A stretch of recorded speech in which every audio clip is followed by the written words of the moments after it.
Hello and welcome back to Scratch Golf Academy. My name is Anthony Vessecchia.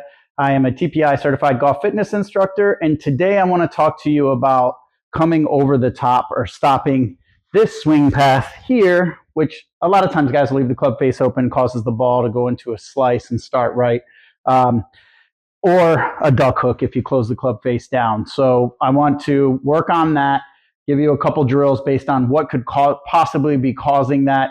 So it's just going to be fitness and mobility drills. There will be one slightly golf related, so please stay tuned. Now, if you're new to the channel, please hit the subscribe, like, and notification button so that you can keep getting more content like this. But the first one we're going to do, again, we're going over the top. We're going to try to stop that, and we're going to work on 3 different reasons it could possibly be causing it. The first one's going to be a early extension. What that means is if you're coming this way and you move your hips forward, then obviously if you want to keep your club path down here and you move your hips forward, it's going to automatically bring it out further, and then you'll have to stop your rotation, and a lot of times you end up coming over the top. You end up having to stop your rotation or you'll never get the club down there because you'll rotate and you'll top it. So what you'll do is you'll slow down the rotation of your upper body. But here's a quick drill to stop that. If that is your problem when you film down target line, if you do film down target line, you want the camera at about hand level, shooting straight through to the target. And then you can draw a line down your rear end and see if your rear end moves forward off that line during the downswing. And then you can also check your path. If you're getting your path and you're rerouting it down, then it's not going to matter so much. You're just losing power by doing that. So that won't be an over the top. It's possible to not go over the top with this early extension, but if you're doing that because of this, here's a drill to help you fix it.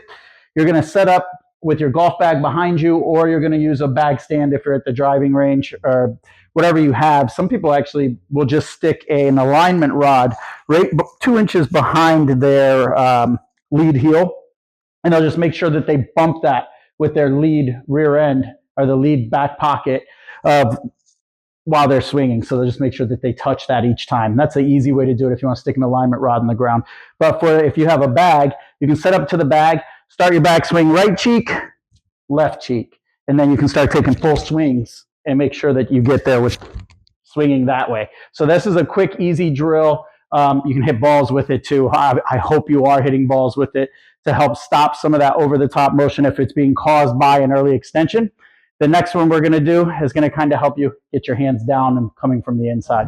Okay, so for this next drill, this is just a drill to get you used to having your hands and your arm, your right arm really, a lot of it, what's going to be getting it to straighten out a little bit sooner so that you're not holding it out here and keeping it here and then at the last second coming in real steep. And that also usually changes your path to coming over the top and down.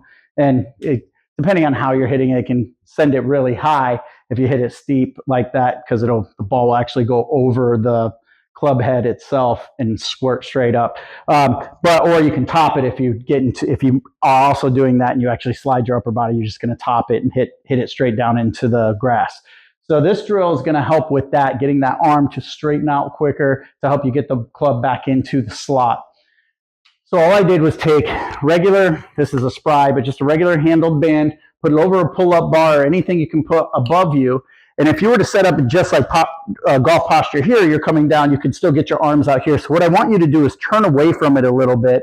And as you hold it, I want you to just get used to coming down and trying to almost hit your thigh here. So you kind of work that motion as you're rotating your hips. So you still move your hip as if you're in a golf motion, but you're just bringing your arm straight down towards your thigh. What happens for me is I like to try to feel as I'm bending over, my pocket here will actually rub my right arm right here on my forearm. So I like to feel that, and that's how I know I'm getting it to the inside when I'm doing this drill. Now, if you're someone that wants to work on that pump, kind of getting into that lead leg and really getting that good push off the trail, you can work that at the same time. You can start with that, and then as you start the downswing, you lift out of it. So you can go here, start it, and lift out. Here, start it into that, and lift out. So it's a good drill for working your hands down as well at the same time as getting that proper ground force. So again, it's also turn away from it so you feel it coming in, almost brushing your forearm, brushing this pocket as you work this drill. That's another one to help you get that club back down in the slot and stop coming over the top.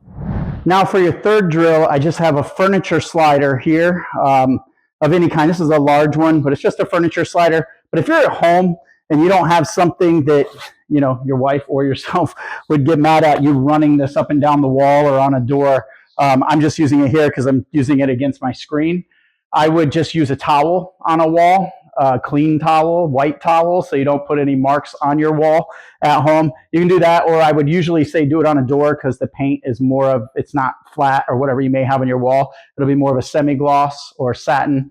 I would say normally semi-gloss, so it'll slide a little bit easier with a towel. But what we're doing here is we're trying to make sure that the issue of you coming over the top isn't because you have lack of mobility here in the shoulder, of external rotation in this position.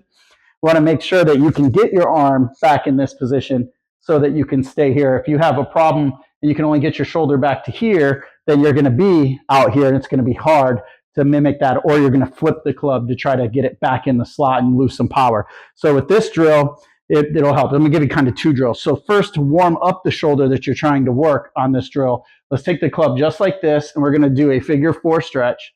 So let's stretch it out just for a moment before we actually start this drill. So we start with the figure 4 stretch. You guys have probably seen me do this often in my warm up out on the range videos. So once you've done that stretch for 30 seconds, 40 seconds or so, then we can get into this drill. So all I'm going to do is hold this like this. If it's a towel against the door, that works fine too. Set up in golf posture here, and I'm going to just rotate through. And then once you do a few of these, then I want you to go ahead and finish by dropping it straight down at your foot. So you would take your towel, push your towel straight down at your trail foot. That's going to get your hand back in this position and getting you used to getting your hand moving downward instead of out this way. Okay? So again, I'll move the camera over here, give you another quick view. So if you're watching my hand position here, I'm going to have it right back here in this position where I can set up like if I had a club, all right? And I'm going to work it downward.